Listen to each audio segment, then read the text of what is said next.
It's mine now, and I don't want it, but it's mine. I own it, which is horrific. After months of searching, Lynn Ray Wentworth and her husband were thrilled to find what they thought was their dream home. We loved the historical nature of it and the fact that there's opportunity to update it and still keep that flair. During the home inspections and walkthrough, they say everything seemed to be okay, and they ended up buying it in 2023.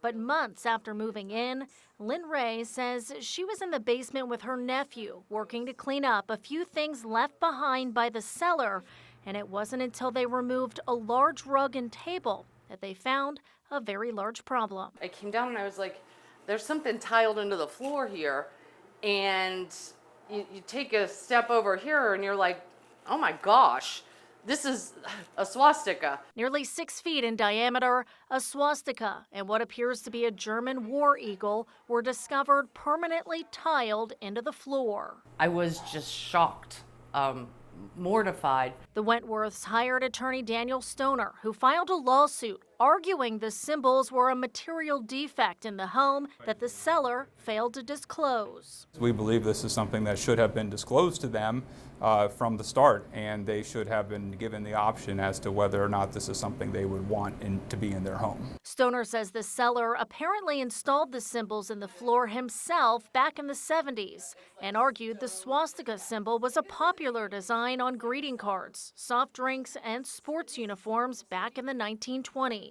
The explanation that they gave basically is that the swastika is an ancient symbol that means many different things in many different cultures, and in most cultures it's a positive thing. In court paperwork, the seller's attorney also argues the Wentworths had full access to the home prior to buying and could have moved the table and rug at any time to discover what was underneath. They're claiming basically that this is just a cosmetic feature of the house.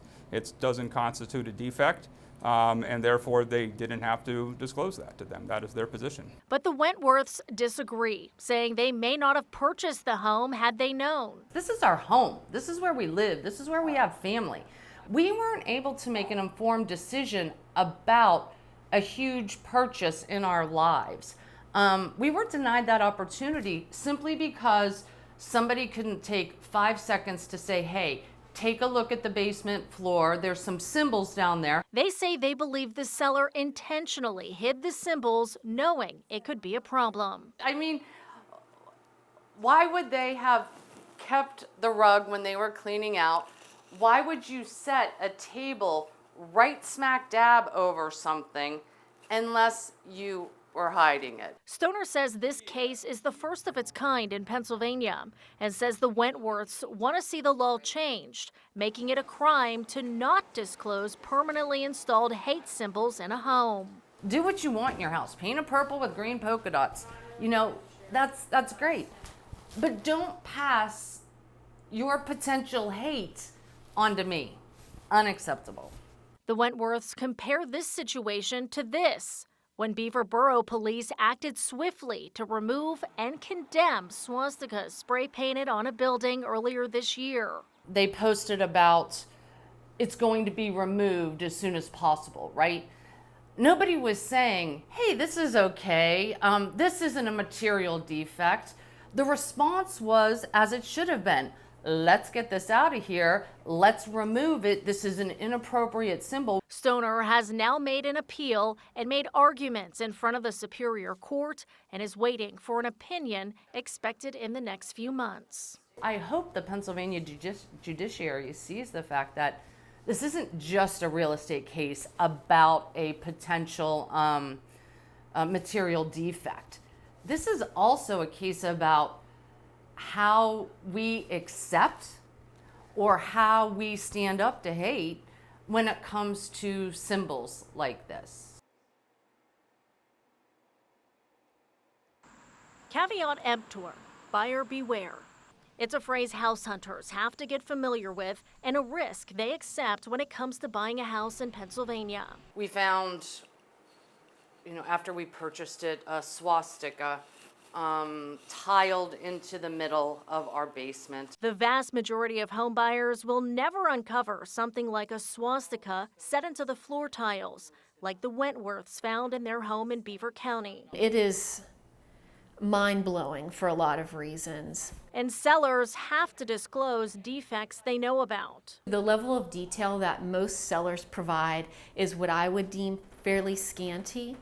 So you can only rely on a seller's disclosure so much as a buyer. But buyers are still responsible for finding potential issues in the property before they sign on the dotted line. Heath Pappenjack is a realtor, certified home inspector, and co-owner of Welcome Home Inspections.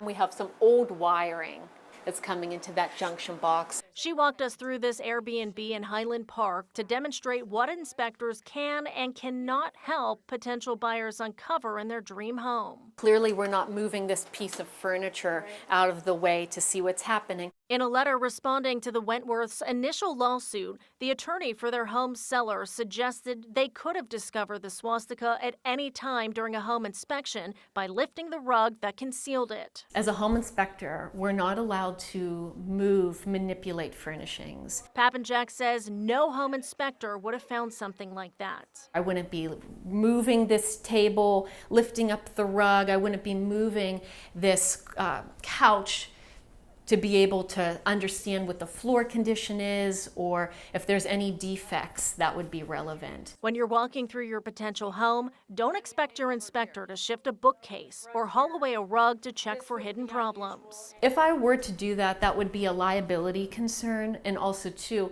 I could cause damage to these furnishings, and sellers would, I'm sure, be upset over something like that. If you do think there's a sofa or carpet that's oddly placed and could be hiding something, you can ask your real estate agent to contact the seller. Would it be possible for you folks to remove the furniture, or could the buyer come through and remove the furniture? When you hire a home inspector, you should feel confident they'll use their tools to find structural issues or something that could have cost you a lot of money down the line. Are there any concerns, any repairs or replacement items that we're recommending in our inspection report? Hiring a home inspector is part of doing your due diligence as a house hunter. It's like when people put that fresh coat of paint, it's almost like a reset, and it can really conceal what actually is happening. But when you sign that contract, it's buyer beware.